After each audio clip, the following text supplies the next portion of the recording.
ദൈവത്തിൻ്റെ അത്യുന്നതമായ നാമത്തിന് മഹത്വം ഉണ്ടാകട്ടെ. ക്രിസ്തീയ വിശ്വാസ തെളിവുകൾ എന്ന പഠന പരമ്പരയുടെ 23ാമത്തെ അവതരണത്തിനാണ് നാം ഇപ്പോൾ എത്തി നിൽക്കുന്നത്. ക്രിസ്തീയ വിശ്വാസ തെളിവുകൾ. ക്രിസ്തീയ വിശ്വാസത്തിനെതിരെ നിരന്തരം ആക്രമണം നടന്നുകൊണ്ടിരിക്കുന്ന കാലഘട്ടം.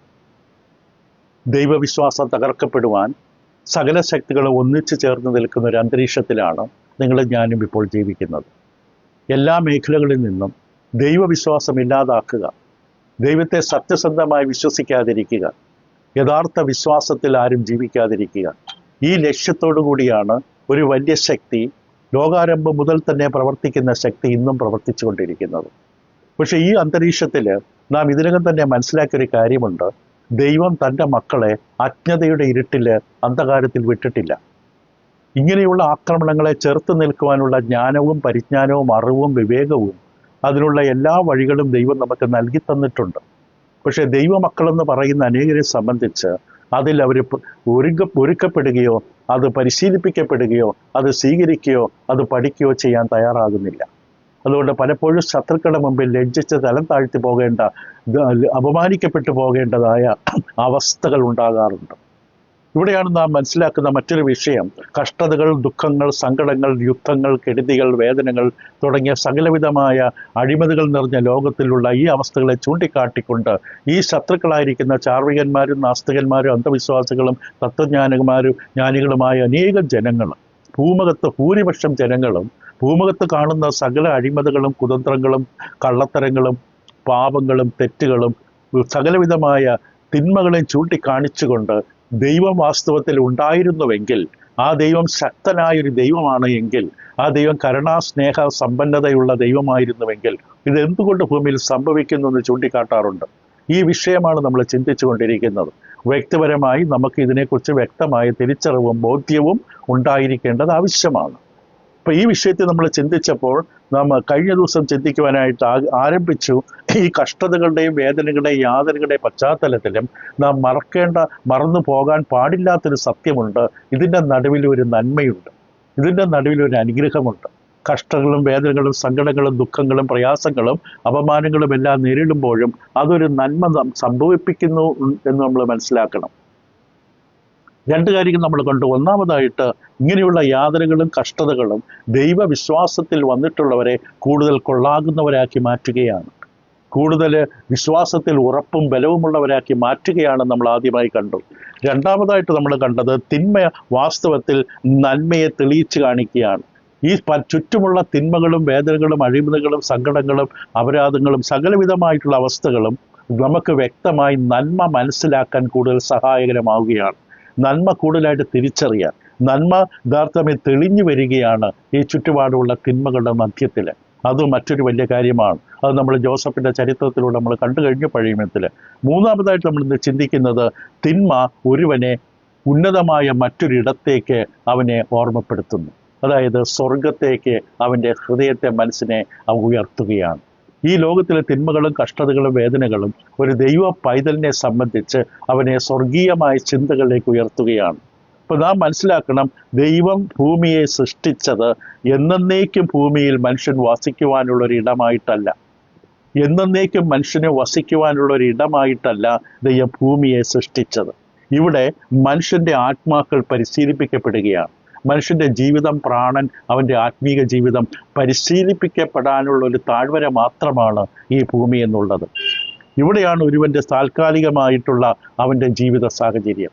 ഇവിടെ അവൻ താൽക്കാലത്തേക്ക് പരിശീലിപ്പിക്കപ്പെടും. പ്രൊബേഷണൽ പീരീഡ് എന്ന് പറയും. ജോലിയിലേക്ക് സ്ഥിര നിയമനം കൊടുക്കുന്നതിന് മുമ്പ് താൽക്കാലികമായി അവനൊരു പരിശീലന കാലഘട്ടമുണ്ട്. എന്നതുപോലെ ഈ ഭൂമിയിലെ മനുഷ്യൻ്റെ ജീവിതം ഒരു പരിശീലന കാലഘട്ടമാണ്. ഇവിടെയുള്ള കഷ്ടതകളും വേദനകളും ആ ജീവിതത്തിൻ്റെ ഭാഗമാണ്. ഇതിൽ നിന്നെല്ലാം മനുഷ്യൻ ഒഴിഞ്ഞു നിൽക്കുകയാണെങ്കിൽ ഇതൊന്നും മനുഷ്യൻ്റെ ജീവിതത്തിൽ സംഭവിക്കുന്നില്ല. ഒരു ദുഃഖവും സങ്കടവും വേദനയും പ്രയാസങ്ങളോ ഒരു അപമാനങ്ങളോ ഒറ്റപ്പെടുത്തലുകളോ ഒന്നും ജീവിതത്തിൽ സംഭവിക്കുന്നില്ല എങ്കിൽ ഒരിക്കലും ആ വ്യക്തിയെ സംബന്ധിച്ച് സ്വർഗീയമായൊരു പ്രതലത്തിന് വേണ്ടിയുള്ള ആഗ്രഹമുണ്ടാകില്ല. ഇവിടെയാണ് എല്ലാം, സ്വർഗവും നരകവുമെല്ലാം ഇവിടെയാണെന്ന് പറഞ്ഞ ചിന്താഗതിയുടെ ഉറവിടം അവിടെയാണ്. എല്ലാം ഇവിടെയാണെങ്കിൽ സ്വർഗമെന്നൊരു ആഗ്രഹം ഒരിക്കലും മനുഷ്യനുണ്ടാകില്ല.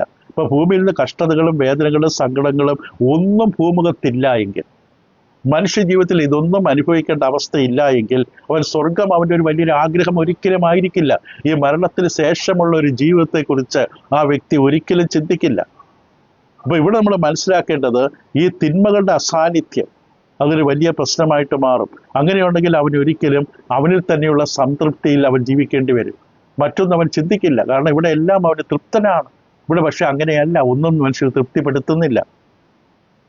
അപ്പോസ്തലനായ പൗലോസ് റോമർക്കെതിരെ ലേഖനത്തിന്റെ 8-ാം അധ്യായം, റോമർക്കെതിരെ ലേഖനത്തിന്റെ 8-ാം അധ്യായത്തിന്റെ 18-ാം വാക്യത്തിൽ അപ്പോസ്തലനായ പൗലോസിലൂടെ ദൈവത്തിന്റെ പരിശുദ്ധാത്മാവ് വെളിപ്പെടുത്തിയ സത്യം ചിന്തിച്ചു നോക്കാം.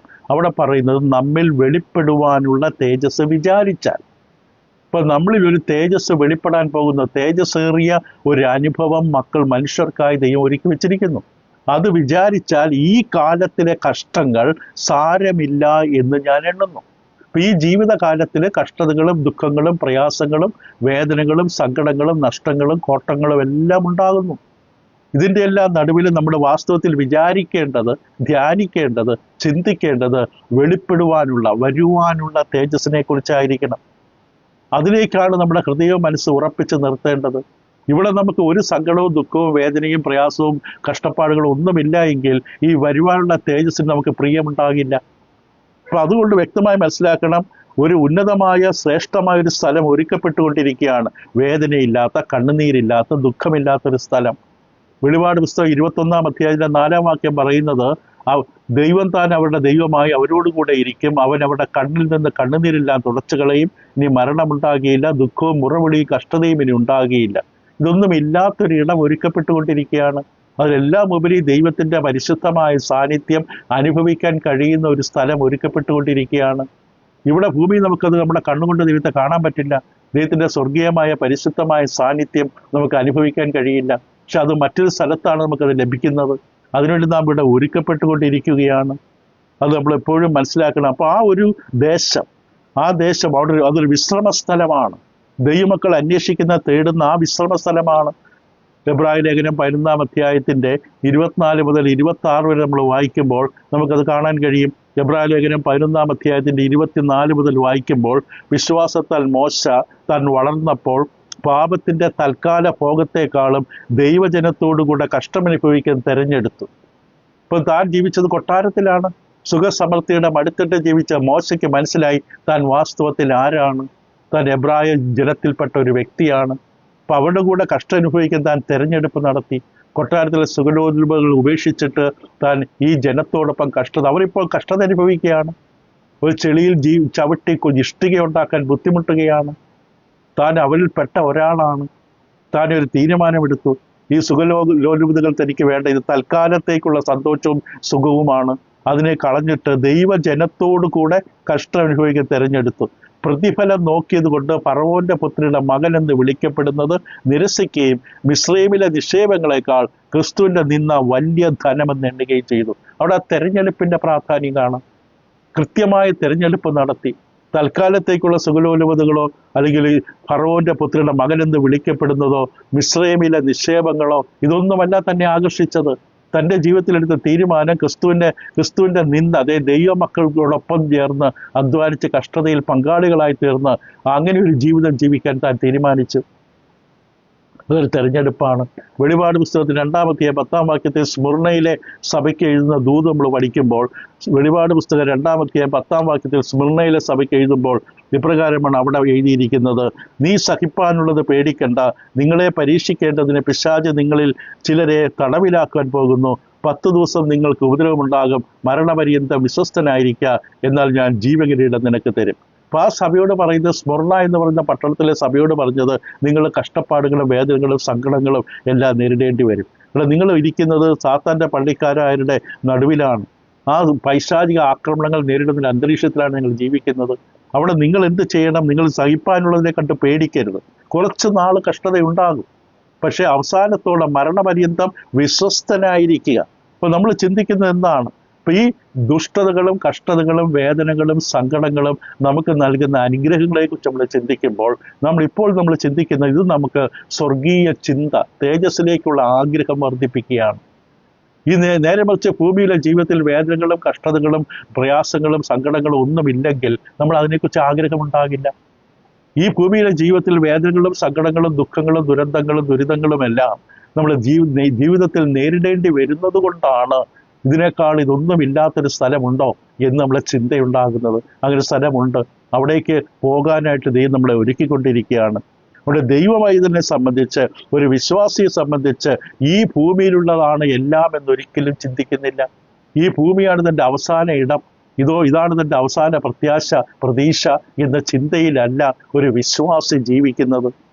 ആ വിശ്വാസിയെ സംബന്ധിച്ച് ഈ താൽക്കാലിക ലോകമെന്ന് പറയുന്നത് താൻ ഇവിടെ മറ്റൊരു ലോകത്തിലേക്ക് പോകുന്നതിന് തന്നെ ദൈവം ഒരുക്കുന്ന സ്ഥലമാണ്. താൻ ഒരുക്കപ്പെട്ടുകൊണ്ടിരിക്കുകയാണ്. ഇതൊരു പരിശീലന കാലഘട്ടമാണ്. മറ്റൊരു സ്ഥലത്തേക്ക് എന്നെ കൊണ്ടുപോകാൻ ദൈവം ഇവിടെ എന്നെ പരിശീലിപ്പിക്കുകയാണ് എന്നൊരു വിശ്വാസിക്ക് വ്യക്തമായിട്ടുള്ള ബോധ്യമുണ്ടാകും. ഈ ഒരു ദർശനം നമുക്ക് ലഭിച്ചു കഴിഞ്ഞാൽ, ഈ ഒരു ബോധ്യം നമുക്ക് കിട്ടിക്കഴിഞ്ഞാൽ നാം ഭൂമിയിൽ എന്തിനാണ് ജീവിക്കുന്നത് എന്ന് വ്യക്തമായി ബോധ്യപ്പെടും. അതോടൊപ്പം ദൈവം ഭൂമിയെ സൃഷ്ടിച്ചത് എന്തിനാണെന്നും തിരിച്ചറിയും. ഈ ഭൂമിയിൽ ദൈവം നമ്മെ ആക്കി വെച്ചിരിക്കുന്ന ഉദ്ദേശം ഇതാണ്: ഉന്നതമായൊരു ലക്ഷ്യത്തിലേക്ക് കൊണ്ടുപോകുന്നതിന് നമ്മെ ഒരുക്കിയെടുക്കുക, തേജസ്സിലേക്ക് നമ്മളെ നയിക്കുക. അതിനായി കർത്താവ് യേശുവിനെ രക്ഷാ നായകനായി നമുക്ക് നൽകിയിരിക്കുന്നു. അപ്പോൾ നാം കഷ്ടതകളോട് നമ്മൾ പ്രതികരിക്കുന്നത് ദൈവവചനപ്രകാരമായിരിക്കണം. കഷ്ടതകൾ, ബുദ്ധിമുട്ടുകൾ, സങ്കടങ്ങൾ, മരണവും കണ്ണുനീരുകളും വേദനകളും രോധനങ്ങളും എല്ലാം ജീവിതത്തിൽ സംഭവിക്കുമ്പോൾ അതിനോടുള്ള നമ്മുടെ പ്രതികരണം എന്ന് പറയുന്നത് ദൈവവചനത്തിൻ്റെ അടിസ്ഥാനത്തിലായിരിക്കണം. ദൈവം എന്താണ് നമുക്ക് വാഗ്ദാനം ചെയ്തിരിക്കുന്നത് അതിൻ്റെ അടിസ്ഥാനത്തിലായിരിക്കണം ഈ അവസ്ഥകളോട് നമ്മൾ പ്രതികരിക്കുന്നത്. ദൈവം എന്തിനാണ് എന്നോട് ഇങ്ങനെ ചെയ്തത്, ദൈവം ചെയ്ത ക്രൂരതയാണ്, ദൈവം ചെയ്തത് എന്നെ തകർക്കാനാണ് എന്ന രീതിയിൽ ചിന്തിക്കരുത്. നമ്മുടെ ഗുണമാണ് ദൈവം ചിന്തിക്കുന്നത്. പലപ്പോഴും നമ്മുടെ പ്രതികരണമാണ്, നേരിടുന്ന സങ്കടത്തെക്കാളും കഷ്ടതയെക്കാളും നമ്മുടെ പ്രതികരണമാണ് പലപ്പോഴും പ്രശ്നമുണ്ടാക്കുന്നത്. നമുക്ക് പലപ്പോഴും ശരിയായ വിധത്തിൽ പ്രതികരിക്കാൻ അറിയില്ല. നേരിടുന്ന പ്രയാസങ്ങളും ബുദ്ധിമുട്ടുകളും സങ്കടങ്ങളോട് ശരിയായ വിധത്തിൽ പ്രതികരിക്കാൻ നാം പരാജയപ്പെടാറുണ്ട്. സങ്കടങ്ങൾ പൊതുവായിട്ട് പറഞ്ഞു കഴിഞ്ഞാൽ ദൈവം അതിനെ ഉപയോഗിക്കുകയാണ്. എന്തിന്? ദൈവത്തിലുള്ള നമ്മുടെ വിശ്വാസവും ആത്മീകമായി നമ്മുടെ ബലവും വർദ്ധിക്കുവാൻ, ആഴമുള്ളതായി മാറാൻ, നമ്മളെ കൂടുതൽ ആത്മീക സമ്പന്നരാക്കാൻ ദൈവം ഈ സാഹചര്യങ്ങളെ ഉപയോഗിക്കുകയാണ്. അത് പലപ്പോഴും നമ്മൾ തിരിച്ചറിയാറില്ല. കഷ്ടതകളോടും വേദനകളോടും സങ്കടങ്ങളോടുമുള്ള നമ്മുടെ പ്രതികരണം എന്ന് പറയുന്നത് പലപ്പോഴും ദൈവഹിതത്തിന് വിരോധമാണ്. ദൈവം ഇതെല്ലാം നമ്മുടെ ജീവിതത്തിൽ അനുവദിക്കുമ്പോൾ ദൈവം ആഗ്രഹിക്കുന്ന നമ്മുടെ വിശ്വാസം ബലപ്പെടണം. ബലഹീനതയിൽ എൻ്റെ ശക്തി തികഞ്ഞു വരണം. നിന്റെ ആത്മീയ ജീവിതത്തിൽ നീ സ്ഥിരതയുള്ളവനായി മാറണം. അതിന് നമ്മൾ ശരിയായി പ്രതികരിക്കണം. ഒരു സന്ദർഭം വരുമ്പോൾ, ഒരു പ്രയാസം വരുമ്പോൾ അതിനോട് ശരിയായി പ്രതികരിക്കണം. ശരിയായ പ്രതികരണം ഉണ്ടാകണമെന്നുണ്ടെങ്കിൽ അത് നമുക്ക് ദൈവവചനത്തിൻ്റെ പരിജ്ഞാനത്തിൽ നിന്നാണ് ശരിയായ പ്രതികരണം സാധ്യമാകുന്നത്. ദൈവവചനത്തെ നിന്നുള്ള യഥാർത്ഥ അറിവ്, പരിജ്ഞാനം ആ വിഷയത്തിൽ നേടിക്കഴിയുമ്പോൾ നമുക്ക് അതിനോട് എങ്ങനെ പ്രതികരിക്കണമെന്നുള്ള പ്രാപ്തി ഉണ്ടാകും. എന്താണ് ഈ ലോകത്തെ സൃഷ്ടിച്ചതിൻ്റെ ഉദ്ദേശമെന്നും നമ്മെ ഇവിടെ ആക്കി വെച്ചത് എന്തിനു വേണ്ടിയാണെന്നും എന്താണ് ജീവിതത്തിൽ സംഭവിച്ചുകൊണ്ടിരിക്കുന്നത് എന്നും. അതുകൊണ്ടാണ് ജോസഫിന് അങ്ങനെ പ്രതികരിക്കാൻ കഴിഞ്ഞത്. അവസാനം തൻ്റെ സഹോദരന്മാർ തൻ്റെ മുമ്പിൽ വന്ന് നിൽക്കുന്നു, തൻ്റെ അപ്പനെ മരിച്ചുപോയി, ഇപ്പോൾ വേണമെങ്കിൽ പ്രതികാരം ചെയ്യാം. പക്ഷെ ജോസഫ് പ്രതികരിച്ചത് ദൈവഹിത പ്രകാരമാണ്. കാരണം ദൈവം എന്താണ് തൻ്റെ ജീവിതത്തിലൂടെ ചെയ്തുകൊണ്ടിരിക്കുന്നത് എന്ന് ബോധ്യപ്പെട്ട് കഴിഞ്ഞപ്പോൾ അതിലൂടെ ശരിയായ പ്രതികരണം ഉണ്ടായി. നിങ്ങൾ എൻ്റെ നേരെ വിചാരിച്ച ദോഷമാണ്, പക്ഷെ ദൈവം എന്നെ ഗുണമാക്കി തീർത്തു. ദൈവം അതിനെ ഗുണമാക്കി തീർത്തു കഴിഞ്ഞാൽ പിന്നെ ഇവരോട് പ്രതികാരം ചെയ്യാൻ പറ്റില്ല, ചെയ്യേണ്ട കാര്യവുമില്ല. അവിടെ അറിവില്ലായ്മ, അത്രയേ ഉള്ളൂ. അപ്പൊ ശരിയായ പ്രതികരണം വരുന്നത് ദൈവം നമുക്ക് തന്നിരിക്കുന്ന ഈ വലിയ വാഗ്ദാനങ്ങൾ തിരിച്ചറിയുമ്പോഴാണ്. ഈ ലോകത്തെ നമ്മൾ മറികടന്നാൽ, ലോകത്തെ ജയിച്ചാൽ നമുക്ക് നൽകിയിരിക്കുന്ന വാഗ്ദാനങ്ങളുമുണ്ട്. മറുവശത്തേക്ക് ഒരു പുതിയ അനുഭവത്തിലേക്ക്, സ്വർഗത്തിലേക്കുള്ള നമ്മുടെ യാത്രയാണ്, തേജസ്സിലേക്കുള്ള യാത്രയാണ് ദൈവം നമുക്ക് വാഗ്ദാനം ചെയ്തിരിക്കുകയാണ്. അപ്പോൾ നാം ഇത് തിരിച്ചറിയുമ്പോൾ, നമുക്ക് ലഭിക്കാൻ പോകുന്ന പ്രതിഫലം നമുക്ക് തിരിച്ചറിയാൻ കഴിയുമ്പോൾ, നമുക്ക് ഇന്ന പ്രതിഫലമാണ് ദൈവം വാഗ്ദാനം ചെയ്തിരിക്കുന്നത് എന്ന് മനസ്സിലാക്കാൻ കഴിയുമ്പോൾ നമുക്ക് ശരിയായി പ്രതികരിക്കാൻ കഴിയും. ശരിയായിട്ട് ഒരു സംഭവത്തോട് പ്രതികരിക്കണം. അത് വളരെ പ്രധാനമാണ്. അതിന് വചനപരിജ്ഞാനമുള്ള അറിവ് വേണം. ദൈവത്തിൻ്റെ വാഗ്ദാനങ്ങളെക്കുറിച്ചുള്ള ബോധം വേണം. അത് എപ്പോഴും ആവശ്യമാണ്. അപ്പം അടുത്തൊരു ഭാഗത്തേക്ക് നമ്മൾ പ്രവേശിക്കുമ്പോൾ അവസാനത്തെ അല്ലെങ്കിൽ അന്തിമമായ നാശം എന്നുള്ള വിഷയത്തെക്കുറിച്ച് നമ്മൾ ചിന്തിക്കേണ്ടത് ആവശ്യമാണ് ഇവിടെ. ഇപ്പം അന്തിമമായൊരു നാശമുണ്ട്. അതിനെക്കുറിച്ച് ഒരു വളരെ പ്രത്യേകമായി ചിന്തിക്കേണ്ട ഒരു വിഷയമാണ്. കാരണം നാം നിരന്തരമായി ഓർമ്മിപ്പിക്കപ്പെടുകയാണ് നമ്മുടെ നിത്യത എവിടെ ചിലവിടണമെന്ന് തീരുമാനിക്കാനുള്ള അവകാശവും സ്വാതന്ത്ര്യവും ദൈവം നമുക്ക് വ്യക്തിപരമായി തന്നിട്ടുണ്ട്. നമുക്ക് വ്യക്തിപരമായി തീരുമാനിക്കാൻ നമ്മുടെ നിത്യത എവിടെ ചെലവിടണമെന്ന്. ഈ പദവി നമ്മൾ ദുരുപയോഗിച്ച് കളഞ്ഞാൽ, ദൈവം നമുക്ക് നൽകി തന്നിരിക്കുന്ന ഈ സ്വാതന്ത്ര്യം നമ്മൾ അവഹേളിച്ച് ദുരുപയോഗിച്ച് കഴിഞ്ഞാൽ അതിൻ്റെ ഭവിഷ്യത്ത് നാം സ്വീകരിക്കേണ്ടി വരും. നാം എടുക്കുന്ന തീരുമാനം തെറ്റാണെങ്കിൽ അതിൻ്റെ ഭവിഷ്യത്തും നാം അനുഭവിക്കേണ്ടി വരും. ദൈവത്തിൽ വളരെ വ്യക്തമായ ഒരു നിയമമുണ്ട്, തത്വമുണ്ട്. ഗലാത്യർക്ക് ലേഖനം 6-ാം അധ്യായത്തിൻ്റെ 7-ാം വാക്യം നമ്മൾ ഇതിനകം തന്നെ കേട്ടിരിക്കാം. ഗലാത്യർ 6:7 പൗലോസ് അപ്പോസ്തലനിലൂടെ ദൈവാത്മാവ് പറഞ്ഞു, ദൈവത്തെ പരിഹസിച്ചുകൂടാ, മനുഷ്യൻ വിതയ്ക്കുന്നത് തന്നെ കൊയ്യും. ജഡത്തിൽ വിതയ്ക്കുന്നവൻ ജഡത്തിൽ നാശം കൊയ്യും, ആത്മാവ് വിതയ്ക്കുന്നവൻ ആത്മാവ് നിത്യജീവനെ കൊയ്യും.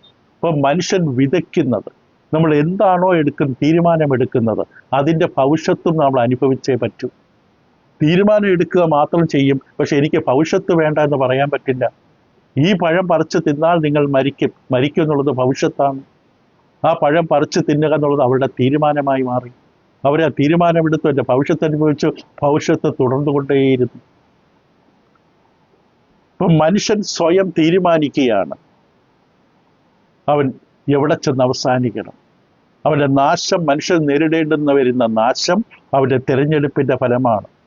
അങ്ങനെ അവൻ തിരഞ്ഞെടുത്തത് കൊണ്ടാണ് അവൻ ആ നാശം നേരിടേണ്ടി വന്നത്.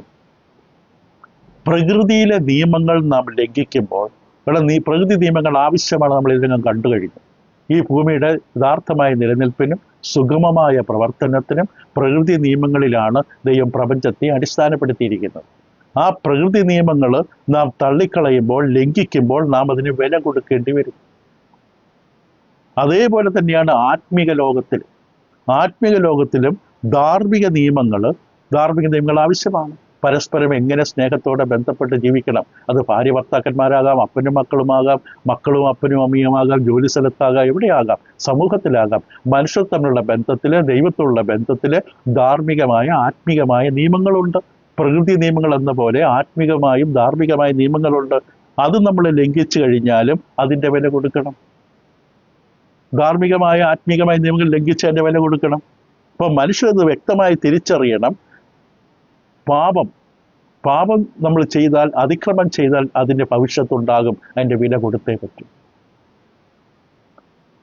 നിരീശ്വരവാദികളായിട്ടുള്ള നാസ്തികന്മാരായിട്ടുള്ളവർ പലപ്പോഴും ദൈവമക്കൾ അഥവാ ക്രിസ്ത്യാനികൾക്കെതിരെ ഉന്നയിക്കുന്നൊരു വലിയ ആരോപണമെന്ന് പറയുന്നത് ദൈവം ദുഷ്ടരായ മനുഷ്യരെ, സുവിശേഷം അനുസരിച്ചിട്ടില്ലാത്തവരെ നരകത്തിൻ്റെ തീപ്പൊയ്കയിൽ തള്ളിയിടും എന്ന വിഷയത്തിൻ്റെ മുമ്പിലാണ്. നിരീശ്വരവാദികളും തത്വചിന്തകന്മാരും നാസ്തികന്മാരും ചാർവികന്മാരും തുടങ്ങിയുള്ളവർ ദൈവങ്ങൾക്കെതിരെ ശക്തമായിട്ട് ആക്രമിക്കുന്ന ഒരു മേഖലയാണ്. നിങ്ങളുടെ ദൈവം ഇത്രയും ക്രൂരനാണ്, ഇത്രയും ദുഷ്ടനാണ്, ഇത്രയും സ്നേഹമില്ലാത്തവനാണ്, ഇത്രയും കരുണയില്ലാത്തവനാണ്. ഈ മനുഷ്യനെ പാപം ചെയ്തു എന്ന് പറഞ്ഞുകൊണ്ട് അവനെ നിത്യമായ ദണ്ഡനത്തിൽ തള്ളിയിടുന്നത് എങ്ങനെ ദൈവത്തിന് കഴിയും? ദൈവം സ്നേഹമാണ്, കരുണയാണ്, ആർദ്രതയുള്ളവനാണ്, മനസ്സലിവുള്ളവനാണെന്ന് നിങ്ങൾ പ്രസംഗിക്കുകയും ചെയ്യും. അതേസമയം നിങ്ങൾ പറയും ദൈവം മനുഷ്യനെ നിത്യമായ തീപ്പൊയ്കയിൽ തള്ളിയിടുമെന്ന് പറയും. നരകം ദൈവം എന്തിനാ പിന്നെ സൃഷ്ടിച്ചതെന്ന് ചോദിക്കുന്നു. ഇപ്പൊ ദൈവം നല്ലവനാണെന്ന് പറയുന്നത് കൊണ്ടാണ് അവർ ഈ തരത്തിൽ ആക്രമിക്കുന്നത്. ദൈവം നല്ലവനാണ് നമ്മൾ ചൂണ്ടിക്കാണുമ്പോൾ അവർ തിരിച്ചു ചോദിക്കുന്നത് നിത്യമായ തീപ്പൊയ്കയിലേക്ക്.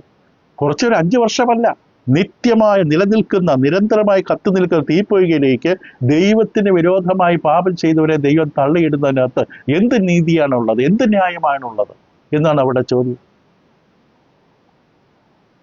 ഇപ്പൊ നിത്യമായ ശിക്ഷാവിധി, നിത്യമായ നരകത്തിലെ ശിക്ഷാവിധി, നിത്യമായ വേദനയുടെ സ്ഥലം. അപ്പൊ അവിടെ ഒരു പക്ഷേ നമ്മൾ പറയുമ്പോൾ, ഇപ്പോൾ ലോകം കണ്ടിട്ടുള്ള മഹത് വ്യക്തികളായ മദർ തെരേസയാകാം, എബ്രഹാം ലിങ്കനാകാം, മഹാത്മാഗാന്ധിയാകാം, റോമൻ കത്തോലിക്ക സഭയിലെ പല പോപ്പുകളാകാം, ഇങ്ങനെയുള്ള പല ആൾക്കാരുണ്ട് ഭൂമുഖത്ത്. പ്രബലന്മാരായിട്ടുള്ള, ശ്രേഷ്ഠന്മാരായിട്ടുള്ള മഹത് വ്യക്തികളായ, നൊബേൽ സമ്മാനം കിട്ടി ആദരിക്കപ്പെട്ട വ്യക്തികളാണ്. നമ്മൾ പറയും ഇവരൊന്നും ദൈവവചനം അനുസരിച്ചില്ല എങ്കിൽ, സുവിശേഷം അനുസരിച്ചിട്ടില്ലാത്തവരാണെങ്കിൽ തീർച്ചയായിട്ടും അവർ നിത്യനരകത്തിൽ വീഴുമെന്ന് പറയുമ്പോൾ ഇത് സാധാരണ മനുഷ്യന് ഉൾക്കൊള്ളാൻ പറ്റില്ല. ദൈവം എന്തിനാണ് അങ്ങനെ മനുഷ്യരെ നിത്യമായ നരകത്തിൽ കൊണ്ടിടുന്നത്? അവർ സുവിശേഷം അനുസരിച്ചില്ല എന്ന കാരണം പറഞ്ഞുകൊണ്ട് ദൈവം ഇങ്ങനെയുള്ള മനുഷ്യരെ സമൂഹത്തിന് എന്തുമാത്രം നന്മകൾ ചെയ്തിട്ടുള്ളവരാണ്, എന്ന് മാത്രം ജീവിതങ്ങൾക്ക് അനുഗ്രഹം കൊണ്ടുവന്നിട്ടുള്ളവരാണ്. അവർ സുവിശേഷം അനുസരിച്ചില്ല എന്നുള്ളത് കൊണ്ട് അവരെ നിത്യമായ തീപ്പൊയ്കിൽ നരകത്തെ തള്ളിയിടുന്നത് ദൈവത്തിന്റെ ക്രൂരതയല്ലേ, ദൈവം ദുഷ്ടനല്ലേ എന്നാണ് ഈ നിരീശ്വരവാദികളുടെയും തത്വചിന്തകന്മാരുടെയും ദൈവനിഷേധികളുടെയും വാദഗതി. ദൈവം നല്ലവനല്ല, ദൈവം കരുണയുള്ളവനല്ല. അങ്ങനെ ആയിരുന്നെങ്കിൽ ഇങ്ങനെ ചെയ്യില്ല. ഒരു തെറ്റ് ചെയ്തു, ഒരു സുവിശേഷം അനുസരിച്ചില്ല, ഒറ്റ കാരണം. ബാക്കി എല്ലാ ജീവിതം കൊണ്ട് നല്ലതാണ് ചെയ്തവർ, നന്മകളാണ് സമൂഹത്തിന് ചെയ്തത്. ഈ ഒരു ചെറിയൊരു കാരണം മാത്രം പറഞ്ഞിട്ട് എന്തിനാണ് അവരെ നിത്യ നരകത്തിൽ കൊണ്ടിടുന്നത്? കേൾക്കുമ്പോൾ അതിനകത്തൊരു ന്യായം തോന്നാം. പലപ്പോഴും ദൈവമക്കൾ ഇതിനെ അവഗണിച്ചു കളയും. ഈ ചോദ്യം, ഈ ആക്രമണം, ഈ ശക്തമായ ഈ ആക്രമണത്തിന് അതിന് പ്രതിരോധിക്കാൻ ദൈവമക്കൾ കഴിയാറില്ല. ഇതെങ്ങനെയാണ് മറുപടി പറയേണ്ടതെന്ന് അറിയില്ല. സ്നേഹവാനായ, കരുണാസമ്പന്നായ, ആർദ്രതയും മനസ്സറിവുള്ള ദൈവം മനുഷ്യൻ ചെയ്ത തെറ്റുകളുടെ അളവനുസരിച്ചല്ലേ ശിക്ഷിക്കേണ്ടത്? അവരുടെ ഭാഷയിൽ നിസ്സാരമായൊരു തെറ്റല്ലേ ഇത്? സുവിശേഷം അനുസരിച്ചില്ലാത്തൊരു തെറ്റല്ലേ അവർ ചെയ്തുള്ളൂ? അത് തെറ്റാണെങ്കിൽ അതല്ലേ അവർ ചെയ്തുള്ളൂ. അതിനുവേണ്ടി നിത്യമായ ശിക്ഷ അവർക്ക് അർഹതയുണ്ടോ? അങ്ങനെയാണോ ദൈവം ചെയ്യേണ്ടത്? അത് നല്ല ദൈവമാണോ? അവർക്ക് സുവിശേഷം അനുസരിക്കാൻ സമയം കിട്ടിയില്ല, അതിനുള്ള അവസരം കിട്ടിയില്ലായിരിക്കാം, അതുകൊണ്ട് അവരനുസരിച്ചില്ല. ഇതിന് മറുപടി പറയുമ്പോൾ രണ്ട് വിധത്തിലാണ് ദൈവമക്കൾ ഇതിന് പലപ്പോഴും കൈകാര്യം ചെയ്യാറുള്ളത്. രണ്ട് സ്കൂൾ ഓഫ് തോട്ട് എന്ന് പറയും, രണ്ട് തരത്തിലുള്ള ചിന്താഗതികളുണ്ട് ഇവിടെ ഈ വാദത്തിന് മറുപടിയായിട്ട്. ആദ്യമായിട്ട് ഈ വാദത്തിനെതിരെ ഒരു കൂട്ടർ ശക്തമായിട്ട് പറയും, അത് ദൈവത്തിൻ്റെ കാര്യമാണ്, ഇറ്റ്സ് ഗോഡ്സ് ബിസിനസ്. നിത്യമായ ശിക്ഷ മനുഷ്യന് കൊടുക്കുക എന്നുള്ളത് ദൈവത്തിൻ്റെ കാര്യമാണ്. അങ്ങനെ ഒരു ശിക്ഷ ദൈവം അവർക്ക് കൊടുക്കാൻ തീരുമാനിച്ചിട്ടുണ്ടെങ്കിൽ ഇവിടെ അത് ദൈവത്തിൻ്റെ നീതിയുടെയും ന്യായത്തിൻ്റെയും കാര്യമാണ്. ദൈവത്തിനുള്ള അവകാശമുണ്ട്, ദൈവത്തിന് ചെയ്യാനുള്ള യോഗ്യതയുമുണ്ട്. ഇവിടെ ദൈവത്തിൻ്റെ കാര്യമാണ്. നമുക്കതിനെ ചോദ്യം ചെയ്യാൻ കഴിയില്ല. ദൈവം എന്ത് ചെയ്യുന്നു എന്നുള്ളതിൻ്റെ ന്യായം മനുഷ്യർക്ക് ചോദ്യം ചെയ്യാൻ കഴിയില്ല. ഇവിടെ ദൈവത്തിന് അത് തീർച്ചയായിട്ടും ചെയ്യാനുള്ള അവകാശമുണ്ട്, അധികാരമുണ്ട് എന്ന് ഒരു കൂട്ടർ ഒരു ഉത്തരം പറയാൻ ശ്രമിക്കും. ഈ ഒരു ഉത്തരത്തിലൂടെയാണ് പലപ്പോഴും ഈ നിരീശ്വരവാദികളുടെ വാദഗതിക്ക് ദൈവമക്കളായിട്ടുള്ളവർ പലപ്പോഴും ഉത്തരം പറയാനായിട്ട് ശ്രമിക്കുന്നത്. പക്ഷെ അവിടെ പ്രശ്നം വീണ്ടും അവിടെ നിൽക്കുകയാണ്. ആ സങ്കീർണത നീങ്ങിപ്പോകുന്നില്ല. കാരണം ബൈബിൾ ദൈവവചനം എടുത്ത് നമ്മൾ സംസാരിക്കുമ്പോൾ ദൈവം നീതിമാനാണ്, നന്മയുള്ളവനാണ് എന്ന് പറയുന്ന ദൈവത്തെക്കുറിച്ച് നമ്മൾ പരിചയപ്പെടുത്തുമ്പോൾ, ഇസ്രായേലിൻ്റെ ചരിത്രത്തിലൂടെ പരിചയപ്പെടുത്തുമ്പോൾ അവിടെ വ്യക്തമായി നമ്മൾ ഇതിനകം തന്നെ ബോധ്യപ്പെടുത്തിയിട്ടുള്ളത് കണ്ണിന് പകരം കണ്ണ്, പല്ലിന് പകരം പല്ല്. ചെയ്ത തെറ്റിന് യോജിച്ച ശിക്ഷ ലഭിക്കുന്നത് ദൈവത്തിൽ നിന്ന്. അങ്ങനെ ദൈവം ശിക്ഷിക്കും എന്ന് നമ്മൾ ഇസ്രായേലിൻ്റെ ചരിത്രത്തിലൂടെയും മറ്റും വ്യക്തമായി നമ്മൾ കേൾപ്പിക്കാറുണ്ട്, പറയാറുണ്ട്. ഒരാൾ ചെയ്ത തെറ്റിനനുസരിച്ച് ആ തെറ്റിനനുസരിച്ചുള്ള ശിക്ഷ മനുഷ്യന് കിട്ടും എന്നുള്ളത് നാം വ്യക്തമായി ജനത്തോട്, ലോകത്തോട് പറയുന്ന ഒരു പ്രിൻസിപ്പിളാണ്, ഒരു തത്വമാണ്. പക്ഷെ ഈ തത്വം നമ്മൾ ഇവിടെ ഉപയോഗിക്കുമ്പോൾ അവർ അതിനെ എതിർക്കും. കാരണം ഈ നിത്യമായ നരകത്തിലേക്ക് മനുഷ്യനെ, ആ തീപ്പൊയ്യിലേക്ക് തള്ളിയിടുക എന്ന് പറയുന്നത് അവർ ചെയ്ത തെറ്റിന് യോജിച്ച ശിക്ഷയാണോ എന്ന ചോദ്യമുണ്ടാകും. അവർ ചെയ്ത തെറ്റിന് യോജിച്ച ശിക്ഷയാണോ? ഇത്ര നിത്യമായ ഒരു 5 വർഷം 10 വർഷമാണെങ്കിൽ നമുക്ക് മനസ്സിലാക്കാം. അവിടെ നിന്ന് പിന്നീട് ഒരു അവസരം കൊടുത്ത് അവരെ മാറ്റി കളയില്ല. അതല്ലേ നിത്യമായി ദൈവരെ ശിക്ഷിക്കുക എന്ന് പറയുമ്പോൾ അത് നമുക്ക് ഉൾക്കൊള്ളാൻ കഴിയില്ല എന്നാണ് അവരുടെ വാദം. നമുക്ക് പല ദൈവമക്കൾക്കും അതിന് ഉത്തരം പറയാൻ പറ്റുന്നില്ല. നമ്മുടെ മനസ്സിലും തോന്നുന്നത് ശരിയാണല്ലോ. ഈ ലോകത്തിൽ, സമൂഹത്തിൽ സ്വാതന്ത്ര്യത്തിന് വേണ്ടി, രാജ്യത്തിലെ അടിമ വിമോചനത്തിന് വേണ്ടി, മറ്റ് അനാഥരുടെ പുനരുദ്ധരിക്കുന്നതിന് വേണ്ടി, സമൂഹത്തിലെ നന്മകൾക്ക് വേണ്ടി വിപ്ലവകരമായുള്ള പ്രവർത്തനങ്ങൾ നടത്തിയ പല ആൾക്കാരുൾപ്പെടെ, നമ്മുടെ ചുറ്റും കാണുന്ന പല നല്ല മനുഷ്യരും, നമ്മൾ പറയുന്ന പലരും ഉൾപ്പെടെ അവർ സുവിശേഷം അനുസരിച്ചില്ല, അവർ ബൈബിൾ വായിക്കുന്നില്ല, ബൈബിൾ വിശ്വസിക്കുന്നില്ല, സുവിശേഷം അനുസരിച്ചിട്ടില്ല, സ്നാനമേറ്റിട്ടില്ല എന്ന കാരണം കൊണ്ട് നിത്യമായ നരകത്തിൻ്റെ തീപ്പൊയ്കയിലേക്ക് അവരെ തള്ളിവിടുന്നതിനകത്ത് എന്ത് ന്യായമാണുള്ളത്? അങ്ങനെ ഒരു ദൈവം നല്ലവനാണോ എന്ന് അവർ ഉറക്കെ ചോദിക്കുമ്പോൾ പല ദൈവമക്കൾക്കും ഉത്തരം പറയാൻ കഴിയാറില്ല. ഇപ്പോൾ ദൈവമക്കൾ എന്നിട്ട് അവർ പറയും, നിങ്ങൾ വിശ്വസിക്കുന്ന ദൈവം ശരിക്കുള്ള ദൈവമല്ല, ആ ദൈവം നല്ലവനല്ല, കരുണയുള്ളവനല്ല, നീതിമാനല്ല. അങ്ങനെയാണ് ദൈവം ഇങ്ങനെ ഒരിക്കലും ചെയ്യില്ല. സുവിശേഷം അനുസരിക്കില്ല എന്ന് പറഞ്ഞ് ഒറ്റ കാരണം കൊണ്ട് ഒരാളെ നിത്യനരകത്തിൽ തീച്ചുളയിൽ ഈ മഹത് വ്യക്തിയെ കൊണ്ട് ഇടുക എന്ന് പറഞ്ഞാൽ അതിനകത്ത് ന്യായമില്ല. പക്ഷെ മറുവശമുണ്ട്. അത് നമുക്ക് അടുത്ത പഠനത്തിൽ ചിന്തിക്കും. നമ്മൾ അതിനെക്കുറിച്ച് ചിന്തിക്കും. ഈ വാദത്തിന് മറുവശമുണ്ട്. ഇതിനെ കൈകാര്യം ചെയ്യാനുള്ള മറ്റൊരു രീതിയുണ്ട്. ശരിയാണ്, ദൈവത്തിന് അവകാശമുണ്ട്, നീതിയുണ്ട്, ന്യായമുണ്ട്, അധികാരമുണ്ട്. സകല ഭൂമിയെ സൃഷ്ടിച്ച ദൈവത്തിന് മനുഷ്യനോട് എന്തും ചെയ്യാം. കാരണം വാസ്തവത്തിൽ മനുഷ്യന് ജീവിക്കാനുള്ള ഒരു അർഹതയുമില്ല. അവർ ദൈവത്തിനെതിരെ ചെയ്യുന്ന സകല തിന്മകളെ കണക്കാക്കിയ നമ്മുടെ പാപങ്ങളെ ദൈവം പരിഗണിച്ചാൽ ഒരു ദിവസം രാവിലെ എഴുന്നേൽക്കുമ്പോൾ ജീവൻ ഉണ്ടാകും എന്നുള്ളതിന് ഒരു ഉറപ്പുമില്ല. അത്രമാത്രം ദൈവത്തെ അപമാനിക്കുന്ന ലോകമാണ്. ദൈവത്തിൻ്റെ അസ്തിത്വത്തിനെതിരെ പലതരത്തിലുള്ള ആക്രമണം നടന്നുകൊണ്ടിരിക്കുന്ന ലോകമാണ്. ആ ലോകത്തെ തുടച്ചു മാറ്റാൻ ദൈവത്തിന് പൂർണ്ണ അധികാരമുണ്ട്. ബൈബിൾ ചരിത്രത്തിൽ ഉടനീളം നമ്മൾ പരിശോധിച്ച് നമുക്കത് കാണാൻ കഴിയും. ചില രാജ്യങ്ങളെ ദൈവം ഉന്മൂലനം ചെയ്തു. പക്ഷെ അതിനു മുമ്പ് ദൈവം പല തവണ അവർക്ക് താക്കീത് കൊടുക്കും, അവർക്ക് വാണിംഗ് കൊടുക്കും, പ്രവാചകന്മാരോട് അവരുടെ മുന്നറിയിക്കും. നിങ്ങളുടെ വഴികൾ നിങ്ങൾ തിരുത്തിയില്ല എങ്കിൽ, നിങ്ങളുടെ ജീവിതത്തിൽ നിങ്ങൾ പരിവർത്തനം ചെയ്തില്ല എങ്കിൽ, നിങ്ങൾ ദൈവത്തിലേക്ക് തിരിഞ്ഞു വന്നില്ല എങ്കിൽ, ദൈവമെന്ന് എന്നെ നിങ്ങൾ അംഗീകരിച്ചില്ല എങ്കിൽ നിങ്ങളെ ഉന്മൂലനം ചെയ്യുക, നിങ്ങളുടെ സകല സാമ്രാജ്യങ്ങളെ തകർത്തുകളയും എന്നൊക്കെ ദൈവം പലപ്പോഴും പ്രസ്താവിക്കുകയും അപ്രകാരം തന്നെ സമൂഹത്തിൽ ചെയ്യുകയും ചെയ്തിട്ടുണ്ട്. ദൈവത്തിനുള്ള അവകാശമുണ്ട്, അധികാരമുണ്ട്. കാരണം ദൈവം സർവാധികാരിയാണ്. പക്ഷെ ദൈവത്തെ നീതിമാൻ കൂടിയാണ്. അബ്രഹാം പറഞ്ഞതുപോലെ നീതിമാനെ ദുഷ്ടരോടെ സംഹരിക്കുമോ? ഇന്ന് സൊദോം ഗൊമോറ നശിപ്പിക്കാനായിട്ട് ഇറങ്ങി വരുമ്പോൾ അബ്രഹാമിന്റെ വാദഗതി ഏതായിരുന്നു? ദൈവം ചെയ്യുന്ന കാര്യത്തിൽ നീതിയും ന്യായം ഉണ്ടായിരിക്കും എന്നുള്ളതിൽ സംശയമില്ല. നമുക്കത് മനസ്സിലാക്കാൻ പറ്റിയില്ല എന്നുള്ളത് നമ്മുടെ ഭാഗത്തുള്ള വീഴ്ചയാണ്. ദൈവത്തിൻ്റെ സകല ദൈവം വിസ്തരിക്കപ്പെട്ടാൽ ദൈവം നീതിമാനാണ്. ഒരു ശത്രു ഉണ്ട്. ദൈവത്തിൻ്റെ ഭാഗത്ത് അനീതിയോടുകൂടിയുള്ള ന്യായവിധിയാണ് തീരുമാനമാണെങ്കിൽ അതിനെതിരെ ആക്രമിക്കാൻ, നമ്മുടെ ഭാഷയിൽ പറഞ്ഞാൽ അതിനെതിരെ ഹർജി കൊടുക്കാൻ ആൾക്കാരുണ്ട്. അന്ധകാര ശക്തിയുണ്ട്, അവർ കുറ്റം പറയും. യോബിന്റെ കാര്യത്തിൽ നമുക്കറിയാം. യോബ് ഇത്രമാത്രം ആത്മീകമായ സമ്പന്നതയിലും ബലത്തിലും ജീവിക്കുമ്പോൾ സാത്താൻ വന്ന് പറഞ്ഞ ന്യായം എന്താണ്? നീ അവന് ചുറ്റും വേലി കെട്ടിയിരിക്കുന്നുകൊണ്ടല്ലേ, അവരുടെ ജീവിതത്തിൽ ഒരു തിന്മയും കഷ്ടതയും വരാൻ അനുവദിക്കാത്തത് കൊണ്ടല്ലേ. അവിടെയാണ് ദൈവം പറഞ്ഞത്, ഞങ്ങൾ ഒരു കാര്യം ചെയ്യും, ഞാൻ കാണിച്ചു തരാം. അവന്റെ ഭക്തിയുടെ ആധാരം അവന്റെ സാമ്പത്തിക അവസ്ഥയല്ല. യോബിന്റെ ഭക്തിയുടെയും വിശ്വാസത്തിന്റെയും ആത്മീയതയുടെയും തീഷ്ണതയുടെയും നിർമ്മലതയുടെയും നിഷ്കളങ്കതയുടെയും എല്ലാം കാരണം അവന്റെ ചുറ്റുമുള്ള സമ്പന്നതകളോ അവന്റെ കുടുംബത്തിന്റെ അനുഗ്രഹങ്ങളോ അല്ല. അത് അവനിൽ വ്യക്തിപരമായി ദൈവത്തിലുള്ള ഭക്തിയാണെന്ന് ദൈവം കാണിച്ചു കൊടുക്കും. ഒന്നിനു പുറകെ ഒന്നായി എല്ലാം യോബിൽ നിന്ന് എടുത്തു മാറ്റിക്കൊടുത്ത ദൈവം. പക്ഷെ അവൻ്റെ ആത്മാവിനെ തൊടാൻ മാത്രം അനുവദിച്ചില്ല. കാരണം പരമാധികാരി ദൈവമാണ്. ഇതെല്ലാം പോയിട്ടും യോബ് ദൈവത്തിന് വിരോധമായി ചിന്തിച്ചില്ല, സംസാരിച്ചില്ല. യോബ് തൻ്റെ ഭക്തി മുറുകെ പിടിച്ചുകൊണ്ടിരുന്നു. ദൈവം ഇവിടെ കാണിച്ചു തന്നു. ഒരു മനുഷ്യന്റെ ഭക്തി എന്ന് പറയുന്നത് അവൻ്റെ സാഹചര്യത്തിൽ അടിസ്ഥാനപ്പെട്ടല്ല. കാരണം ദൈവ വിഷയമായിട്ട് അവൻ സമ്പന്നനാണ്. ദൈവത്തിലുള്ള ബന്ധത്തിൽ അവൻ സമ്പന്നനാണ്. ലോകത്തിലെ സമ്പന്നതയല്ല അവൻ്റെ ദൈവഭക്തിയുടെ കാരണമെന്ന് കാണിച്ചു തന്നു. അതുപോലെ ദൈവത്തിന് അറിയാം ഭൂമുഖത്ത് മനുഷ്യന്റെ അവസ്ഥ. പ്രളയത്തിന്റെ കാലത്ത് നമുക്കറിയാം സകല മനുഷ്യരുടെയും ചിന്താതികൾ ദുഷ്ടതയാണ് ദൈവം കണ്ടു. അവിടെയും നോഹയ്ക്ക് കൃപ ലഭിച്ചു. ആ കുടുംബം മാത്രം ദൈവഭക്തിയിൽ ജീവിച്ചു. ഒരു കുടുംബം മാത്രമേ ഉണ്ടായിരുന്നുള്ളൂ. അന്ന് നശിപ്പിച്ചു കളഞ്ഞ കോടിക്കണക്കിന് ജീവിതങ്ങളിൽ നല്ല മനുഷ്യരുണ്ടായിരുന്നിരിക്കാം. നല്ലവരെ ഉദ്ദേശിക്കുന്ന ലോകപ്രകാരമുള്ള നന്മ, സമൂഹത്തിന് പ്രയോജനമുള്ള ജീവിതങ്ങൾ ഉണ്ടായിരുന്നിരിക്കാം.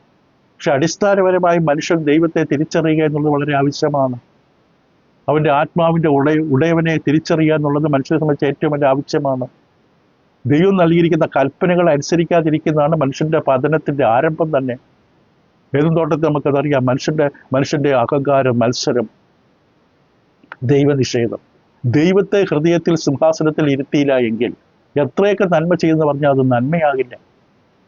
ദൈവത്തെ ഹൃദയം സ്വീകരിച്ചുകൊണ്ട് ദൈവത്തിന്റെ മക്കളായി ജീവിച്ചുകൊണ്ട് ദൈവത്തിന്റെ വചനപ്രകാരം ജീവിക്കുന്നവർക്കാണ് യഥാർത്ഥത്തിൽ സൽപ്രവർത്തികൾ ചെയ്യാനുള്ള യഥാർത്ഥ അവകാശം. ദൈവത്തെ അറിഞ്ഞുകൊണ്ട് മനുഷ്യരെ ദൈവത്തിലേക്ക് ആനയിക്കുന്ന തരത്തിലുള്ള സൽപ്രവൃത്തികൾ ചെയ്യണം.